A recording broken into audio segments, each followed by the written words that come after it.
कि जी किसी भी क्रिमिनल केस में इनको गिरफ़्तार नहीं किया जा सकता, और उसके बाद एक नामालूम अफराद की फायरिंग का केस बना के और नामालूम अमा पे, यानी उनको पहले ही पता था कि अमा भी हुई है, वो भी नामालूम।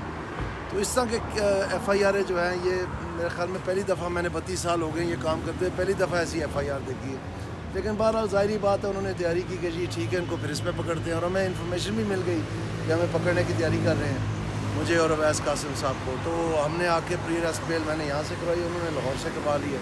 तो अभी हम जाके फिर इलेक्शन लड़ने की कोशिश करते हैं, ताकि हमारे जो जानने वाले हैं सपोर्टर हैं उनके पेट्रोल पम्प भी सील कर दिए हैं, हमारा जहाँ जलसा होता है वहाँ से कुर्सियाँ भी उठवा देते हैं, और इस तरह की सूरत हाल है। तो अभी हम इलेक्शन कमीशन में भी जा रहे हैं। पहले ये ज़रूरी था कि मेरी बेल तो होती ताकि मैं तो कम से कम गिरफ़्तार ना होता। अब हम इलेक्शन कमीशन में जाएंगे और सूबाई हुकूमत के पास भी जाएंगे, जो पंजाब की गवर्नमेंट है, कि जी ये आपके एडमिनिस्ट्रेशन क्या कर रहे हैं। दानियाल अजीज़ साहब, इलेक्शन कमीशन की तरफ से भी ज़ाब्ता इत्तलात की कोई आपके अगेंस्ट कार्रवाई की गई कि आपने खिलाफ वर्जी की है, आपने दीवारों पर कुछ पोस्टर्स लगाए हैं, उस तरह भी आपको रोकने की कोशिश की गई कंप्लेन से? नहीं, मैंने तो कोई नहीं की। अगर किसी मेरे सपोर्टर ने किया तो मुझे नहीं पता।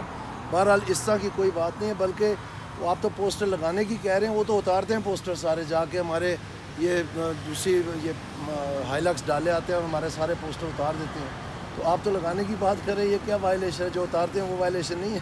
तो दानियाल अजीज़ साहब, ऐसा महसूस होता है कि इस वक्त मुस्लिम लीग नवाज़ की मकबूलियत अवाम में कुछ कम है, संदेश ऐसा कहते हैं। तो ऐसे वक्त में आप जैसे लीडर को, आप जैसी शख्सियत को टिकट जारी ना करना, ये कैसे इक़दाम हैं जो मुस्लिम लीग नवाज़ की तरफ से किए जाए? मुझे ये तो नहीं पता जी, लेकिन मुझे ये पता है कि जितनी भी हरकत कर रहे हैं उसकी वजह से हमारा दिन ब दिन वोट बढ़ रहा है, क्योंकि लोग इस बात से सख्त नालां हैं कि एक तो इलेक्शन हो रहा है और दूसरा फिर वोट देने की भी नहीं इजाज़त दी जा रही, तो अपनी मर्ज़ी से। तो जब जितना भी ये मजबूर कर रहे हैं उतना ही इनके ख़िलाफ़ जा रहे हैं। तो ये गिरी हुई हरकतें जो हैं ये हमेशा उनकी निशानी होती है, जो जिनके हार मुकद्दर में होता है। तो ये वाज़े तौर पर है कि कहीं उनको सपोर्ट नहीं मिल रहा, कोई उनके जलसों में नहीं जाता, खुद वो परेशान है, तो अब ऐसी हरकतों पे उतर है। सर आप सब ऐसा क्या हुआ कि जब आपको नईमुल हक वाला मामला हुआ अनफॉर्चुनेटली, तो आपके हक में कैप्टन सफदर ने कहा था कि ये दानियाल अजीज़ के साथ नहीं, ये पार्लियामेंट के साथ हुआ है, वो आपको पार्लियामेंट करार देते थे बतौर शख्सियत। ऐसा अचानक क्या हुआ कि आपको टिकट से महरूम किया? बस ये एहसन इकबाल साहब की ज़िद थी कि उन्होंने अपना बेटा बनाना है, वो खुद ही तस्लीम कर गए कि बेटा उस काबिल नहीं है, तो उन्होंने अपने कागज़ जमा करवाए।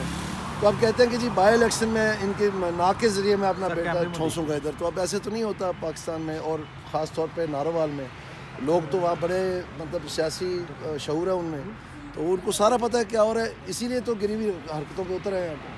सर ये बताइएगा, PTI के साथ भी ये वाला मामला हुआ है सर, उनको भी जल्द से जुलूस नहीं करने दिए गए? मुझे नहीं पता जी, PTI में को उठाया गया है सर, अब आपके साथ ऐसा हो रहा है सर, इसको कौन है इसका मतलब जिम्मेदार, क्या कहेंगे? ये भी एक और गिरी हुई हरकत है ये, कि बजाय कि अपनी कोई दलील दें, अब पहले एहसन इकबाल साहब कह रहे थे कि मैं पीपल पार्टी में जाने की तैयारी कर रहा था इसलिए ये किया है, और कुछ दिनों बाद उन्होंने अपना सारी कहानी का यू टर्न लेके दोबारा कह दिया कि जनाब ये PTI के लिए टिकटों के लिए जा रहे थे। ये सरासर झूठ है, फरेब है। मैं उनको हर जाने का नोटिस भी सर्व कर रहा हूँ इस बात का कि ये जवाब दें इस बात का कैसे कही होंगे। सर अगर आप जीत जाते हैं तो आप किस तरफ जाएंगे? मैं उस तरफ जाऊँगा जहाँ पर महंगाई के ख़िलाफ़ पुख्ता इक़दाम होंगे। और सर ये एहसन इकबाल साहब ने जो आपके साथ किया है, इनके खिलाफ कोई केस करने लगे आप? नहीं, अभी तो मैंने हर जाने का नोटिस, जैसे मैंने आपको बताया, तैयार किया है। अच्छा, उनके खिलाफ आप हर जाने के नोटिस? जी बिल्कुल देंगे। Thank you so much. Sir पिछले दिनों में कोई थप्पड़ की कोई बात आ रही थी, वो उसके बारे में कुछ बताइएगा। मुझे नहीं पता उसके बारे में। आखिरी सवाल ले लें, जो इलेक्शन होने जा रहे हैं, क्या ये फ्री एंड फेयर इलेक्शन होने जा रहे हैं? आपके सामने है जी। अब जो कैंडिडेट हैं अगर वो प्री अरेस्ट बेल करवाने के लिए मजबूर हो रहे हैं, और जो मैं आपको बता रहा हूँ मेरे हल्के में, आप उधर आए ना, आप देखें आके क्या हो रहा है। सर कल वज़ीर आला ने भी एक स्टेटमेंट दी है कि अब जो भी पार्टी है उसको फ्री एंड फेयर इलेक्शन के लिए हम माहौल प्रोवाइड करेंगे। क्या वो कर पाएंगे प्रोवाइड माहौल PTI को भी? अभी जैसे मैंने आपको कहा है, पहले तो मैं अपनी जान बचाता ना, तो वो तो आज बेल मिल गई है मुझे यहाँ से हाई कोर्ट से। अब मैं इलेक्शन कमीशन के पास और उनके पास भी जाके देखते हैं वो क्या करते हैं। Thank you sir. ये दे माइक सर दे दीजिए। अभी नहीं जा रहा हूँ, मुझे एक ड्राफ्टिंग करनी है, उसकी थोड़ी सी रहती थी, वो करके। गाड़ी की पार्किंग किधर है? Sir back side. सर यहाँ से जाना, मैं क्या पूछ रहा हूँ।